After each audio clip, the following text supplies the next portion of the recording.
Hello and welcome to another edition of WoodChat.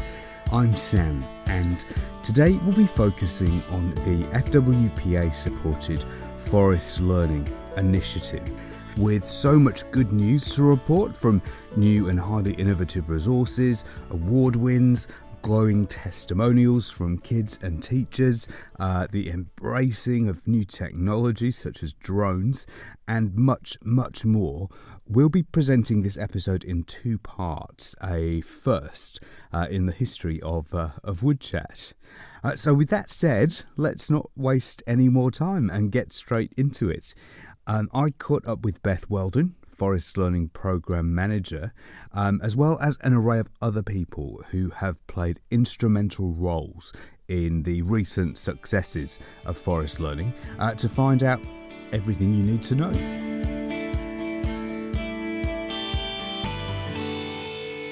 So ForestLearning is like the peak one-stop shop for teachers around Australia to access free teaching resources that are relevant to the Australian curriculum and with a focus on Australian forests and sustainable timber products.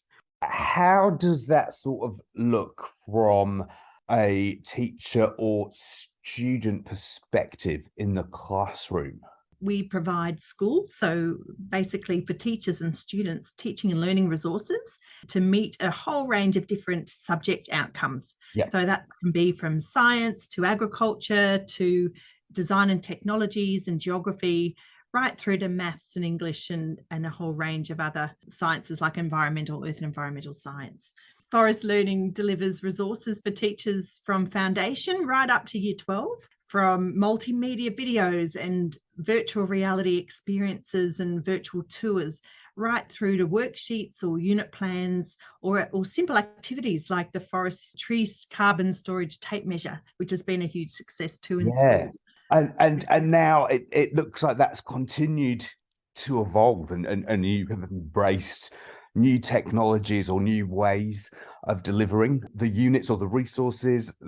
In particular, I'm thinking of the recent addition of the drones in forestry resources. So it sounds like from inception back in 2011, it's just continued to adapt and embrace new ways of supporting learning.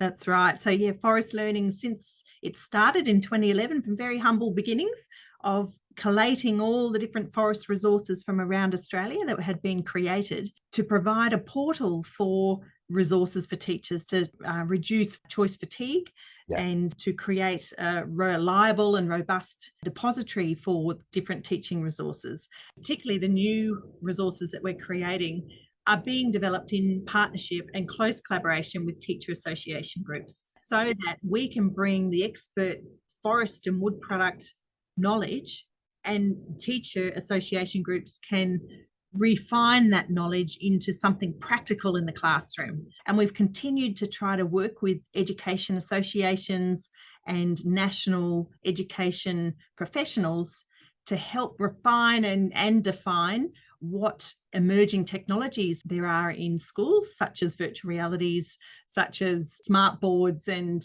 e-learning modules, so that we can be helpful and useful for teachers. So for us, to be a useful and reliable source is what we're all about. It's not about ForestLearning, but it's actually about listening to what teachers need and what students find engaging and helpful in their learning. And correct me if I'm wrong, I feel like the fundamental reasons for doing all of this work are possibly twofold. Number one is to engage students as the consumers and the decision makers of the future around the sustainable nature of forestry and why it's so important. And obviously that then flows on into people's choice of the use of timber for various purposes, but then also promoting forestry as an exciting career prospect and perhaps engaging the next generation of talent. Would that be fair to say? Absolutely. Yeah. So forest learning is all about trying to translate the amazing stories that are happening in the industry, whether it be from sustainability and biodiversity and forest protection, to translate that for students across the year levels from foundation to year 12. Yeah. So we are trying to translate and produce materials that showcase the range of exciting and really innovative approaches that industry is using in everyday working life that they probably take for granted, but that are actually really important in securing our sustainable future as a society and as consumers, but also showcasing in the process all the range of careers that are available for people from IT through to human resource management through to forest management and technology utilization like drones flying, and there's even projects now in terms of creating virtual forests and how do we do that, and point cloud data. So there's a whole range of different things that we can showcase for students, get them excited, and help provide industry with a whole range of resources that they then can also use in their own regions and within their own schools that they are close to. So Forest Learning has been working with the iconic ABC Kids presenter, George the Farmer, for the past 2 years. And we've developed some really innovative and hands-on activities for primary schools called the George the Farmer Sustainable Forest Management Educators Toolkit and Pine Plantation Forestry Toolkit. And so that contains a whole bunch of different hands-on activities and ideas that teachers can unpack in the classroom, primary classrooms. As a rollout from that, we've created some new initiatives such as the In the Classroom video series, which is a standalone group of videos that unpack some of those activities in visual form, and with George the Farmer as the lead doing the activities, and then the students can follow in the classroom later. And also as a result of that, we've come up with some virtual classrooms with Kimberlin Education and George the Farmer live from the forest.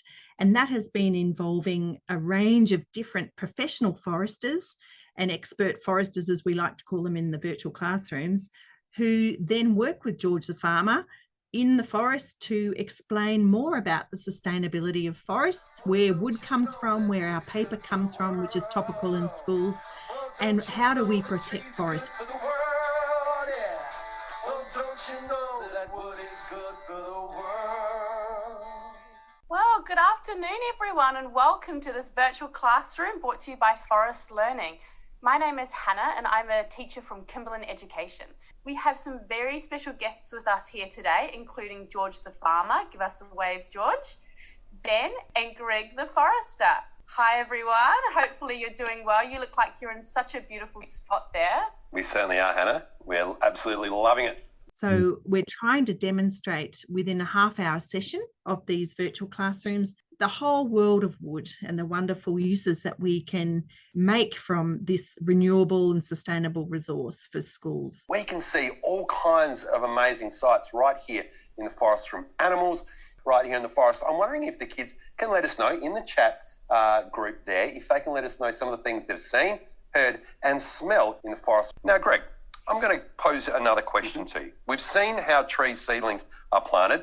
We've learnt what timber is, but how do we turn these big round trees into rectangular building products that go into making our houses and schools? And what is some of the incredible machines? Good question, Ben. So once we've harvested these trees in the forest, they get loaded onto a truck, and then they go to a timber mill, and then they get processed, and they go through a heap of different machines, and it's basically all these saws that cut it down from a round log into a square log.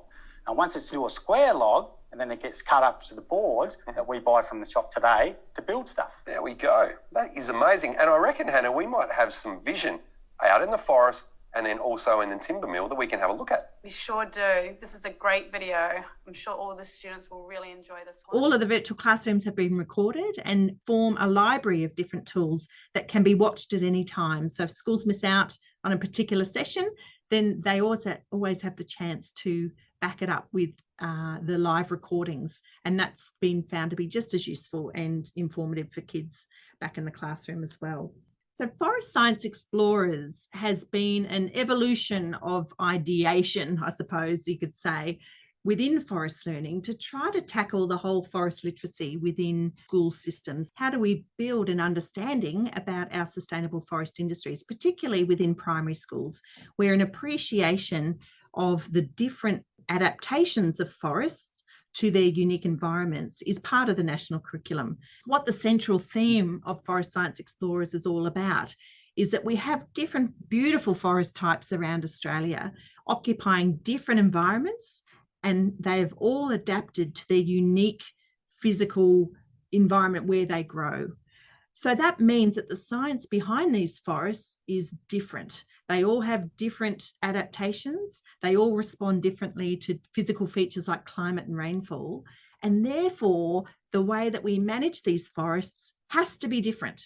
And it is. And that's where the whole science of forestry comes in. And that's what we're trying to imbibe within students and teachers to show actually not all forests are the same, number one, but therefore not all forests can be managed in the same way. So we have come up with the idea about Forest Science Explorers that explores 4 different forest types that are quite uniquely different, and they occupy different climate zones and different physical environmental features. So we've got jarrah, dry eucalypt forests, cypress pine forest, which is a native softwood, and also the tall wet eucalypt forests of Tasmania, Victoria, and parts of New South Wales. And each has been explored within the Forest VR, the new series of Forest VR. So that's really exciting as well. We've added some animation effects on top of the actual vision of the forest to try to improve and enhance engagement within that primary audience. I like the Jarrah forest because I live in Brisbane and I would like to look at the Western Australia forest. In the Jarrah forest, there was a lot more big trees than compared to Brisbane, and I like looking at trees and comparing my height to them. And we've also been working firsthand with all the foresters within those forest types to make it factual but also fun. So we look at adaptations of the trees within those forests, particularly the trees that are also managed for a range of reasons, whether it be for the environment, for biodiversity, for water, but also in a lot of ways for wood production as well, and doing that sustainably. And therefore we look at and we explore and we interview, and the foresters lead us through the forests that they manage and explain how they manage these forests for different purposes. One of the foresters who collaborated on the development of these Forest Science Explorer resources was Nathan Moody of the Queensland Department of Agriculture and Fisheries, who discussed his involvement during a recent call. Yeah, so my current role is operations manager for Cypress. So we manage the native forest logging of cypress pine in southwest Queensland. Yeah, we've been working with Beth, who approached DAF with the Forest VR, wanting to showcase and develop some of those learning resources for the classrooms for the kids on native forests in Queensland, native forest harvesting. So yeah, when Beth came towards DAF, the call got put out to those who might be interested, and definitely something that tweaked my interest, selling the good word of wood to the kids. Yeah. I was going to ask you actually about that. What was it that sort of inspired you to want to be involved with this particular initiative? Oh, I think it was, just about engaging and inspiring kids. It's when I went to school, we sort of didn't get the exposure to forestry, and I wasn't really aware of it until, I left high school. So I think, engaging the next generation of people in sustainable forest management, I think can only lead to good things. And, for the forestry industry's got a lot of good selling points, and we often don't do that well. So this was a great opportunity to put my stamp into it and sell, native forest harvesting in Queensland. I guess my involvement really with Beth and the team and putting together those resources was putting my spin on it in the field and finding some of the best locations to showcase some of the cypress in our area, and we landed on Barracuda. So Barracuda's a pretty amazing, heavily managed cypress forest. And what was it about that location then that you felt kind of lent itself well to telling that story in this way? Well, it wasn't a treated forest as such. It was sort of a good mix of eucalypt and healthy cypress pine trees. Yeah, we had a good variety in the stand to talk about different things and the soil types and the bigger eucalypt trees and how cypress sits in the forest. And to really just showcase the whole ecology of what would be a pretty typical native forest in our area. So yeah, it was really just about pulling those parts that they wanted together and finding that location. So being able to fly the drone and take good canopy photos and give that that real virtual reality experience to the viewer. So when I sort of had a look at the product that they developed, I was pretty blown away by how engaging it was, and looking around, and I showed it to my daughter, and she sort of said, "It sounds nothing like your dad," but it really piqued her interest. And what she said was, I didn't realize your job was so interesting. And she's 8 going on 13, but Right. she thought it was fun, it was Yeah. engaging. She's a real gauge for me as to what other kids might think of that. If there were certain messages that you were kind of hoping that students that experience these resources kind of walk away with, what are the hopes from your perspective? What would you like the students to learn or understand about forestry and what you do? Philosophically, I guess I've got a real passion for forestry and the sustainability of it, and that good conservation and good forest management, managed in perpetuity, benefits everybody. Like, I think forestry really got a good story to tell, and I often don't think we sell that well enough. I think we've got a lot of challenges facing the industry at a lot of levels, but I think we've got a lot of good stories to tell about what we do and the benefits of what we do and the carbon storage and those sorts of things, and the total use of the forest. I think getting that message across to kids and balancing some of the other information that they might be receiving is, I think, an important part of balancing their understanding of ecology and forest science and those sorts of things. So to me, it's just about engaging and getting kids involved and having them understand that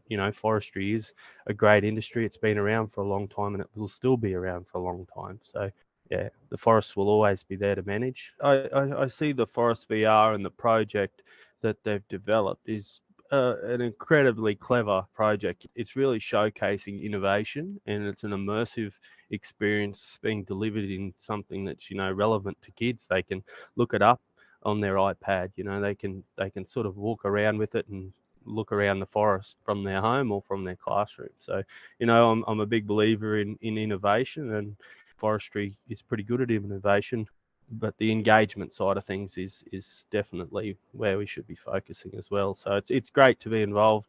In addition to the resources already discussed in this episode, ForestLearning's celebrated Forest VR technology has expanded to include immersive educational experiences based specifically around the topic of agroforestry. Essentially, agroforestry refers to the practice of integrating trees and shrubs onto land that's primarily used for pasture or crops. And this combination of agriculture and forestry can bring about multiple benefits, including enhanced crop yields, boosted timber production, new income streams for farmers and landowners, increased biodiversity, improved soil health, reduced erosion, and carbon sequestration, which obviously has a whole multitude of knock-on benefits for the environment and the climate. So sustainability in schools is a really important concept, and it's actually a cross-curricular priority area. So how we incorporate trees in sustainability conversations, particularly in agriculture, where there is probably not very much taught in those subject areas with trees or with forestry more generally. So embedding forestry and agriculture together is the perfect fit with agroforestry. Yeah. And so we set about trying to capture 3 different case studies of how trees in different areas of Australia are being incorporated into different farms for a variety of benefits for the environment, for biodiversity, for land management rewards, timber products, and therefore a whole different range of different profitability avenues for the farming business. We looked at 3 different ways that agroforestry can be incorporated, one being for shelter belts and improved pasture growth, and a scientific trial by CSIRO and universities down in Tasmania. We also looked at how trees can be incorporated into farms but still retain cattle grazing, so something called silver pasture. I also caught up with Sean Ryan of Private Forest Services Queensland to discuss his involvement in the development of the agroforestry resources. On area that has been cleared in the past that we consider is good country for timber production. So landholders have this dual enterprise of cattle production as well as longer term goals of timber production. That's the concept of agroforestry, really. In terms of providing your insights or support for the development of these most recent set of resources, what sorts of insights or support have you provided in that process of the resource development? Well, it's mainly in the video production, I suppose, to sort of give a snapshot of what a plantation looks like at 20 years, rather than a plantation that's just in the establishment phase. Often you see these trees being planted, everyone's very enthusiastic about it, but they don't quite see the future of these trees and how they develop. So what does that plantation look like now, and how has that developed over time, and what do we see the future of that plantation, and what products and how much timber will it produce, and therefore how much carbon it is sequestered over that time, because we all know timber is 50% carbon. So it's an extremely good form of pulling carbon dioxide out of the atmosphere. Then part of this process of being involved with these resources, which will be teaching students all about the sort of importance of forestry, the benefits, including those sustainability, carbon sequestration benefits. Was that part of the reason for wanting to be involved? Coming generation often get fed a fair bit of misinformation on, if you're producing timber, then at some stage you've got to cut that tree down, but you've planted that tree, and then once you've cut that tree down, you'll plant another tree to replace it. So it's a continuous production process that allows for timber to be planted, to grow, to be cut down, and another one planted in its place. So as opposed to digging a dirty great hole in the ground and extracting clay for bricks or limestone for cement or iron ore for steel, you're actually growing this product, locking up carbon in the process. With these resources being available to teachers and school children with input from people within the industry such as yourself, what do you think kind of benefits for the forestry industry of having those resources available to teachers and students? Well, ForestLearning has developed a whole range of education materials from really grade 1 or from preschool right through to year 12. And that's an extraordinary combination of material that's there now. And finally, we've got a stack of material that is aligned with the curriculum and that the teachers can just pick up. And this gives specific information on the industry and how trees are grown and then processed into a building product. We really need people to work in the industry in the future. Yeah. We've already got incredible skill shortages, and unless people are attracted to that industry and see a benefit coming out of that industry, they won't join that industry. So I guess all of these things lead into not just an understanding of the industry, but a future involvement in the industry as well, I hope. We then also visited Yan Yan Gert West Farm down in Victoria, where they're using trees for a whole range of reasons. It's a sheep farm, but they also incorporate trees, not only for biodiversity and birds and animal protection, but also for profitability. So they have a lot of different trees that they harvest in small plantation areas. The information, I suppose, that you have gleaned from doing all of the research and investigations and talking to the various people and going out to those locations, that has then all been consolidated to create more virtual reality experiences for students to use in the classroom so that they can essentially visit those places and see it for themselves without actually having to go anywhere. Absolutely. Yeah. Because Forest VR provides a really safe way to navigate health, safety, geographical access issues. So it can provide a real barrier so students can not often go out to visit these places, particularly when they're found around the country. So we are trying to bring the forest to the classroom. So these are case studies and glimpses into the forest industry that have otherwise been hidden from view, and from farms that have otherwise been hidden from view. Watching Forest VR video, it was much more realistic than other videos, because if you look around, then it's in real life, which I liked about it. Teachers have really told us that they've found Forest VR to be technology rich, so it's quite engaging and a highly effective way of engaging school students, because they're into that tech. They use it every day. A lot of them do have VR headsets at home.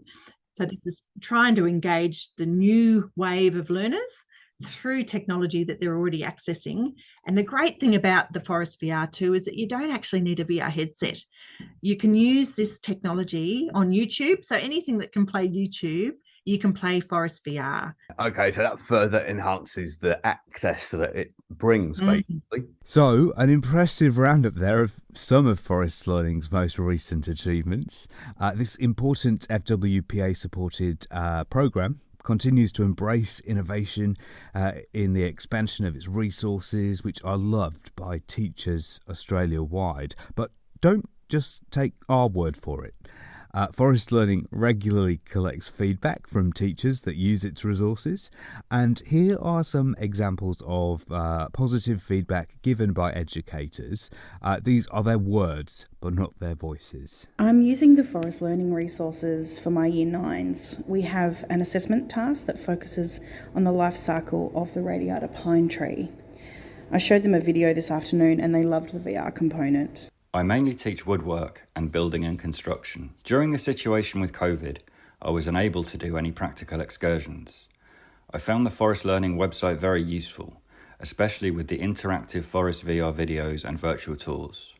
This was useful in getting the students to think about the timber we use in the classroom and where it actually comes from, as well as the impact on the environment. I will continue to use ForestLearning as a teaching tool. And so that's just about it for this episode of WoodChat.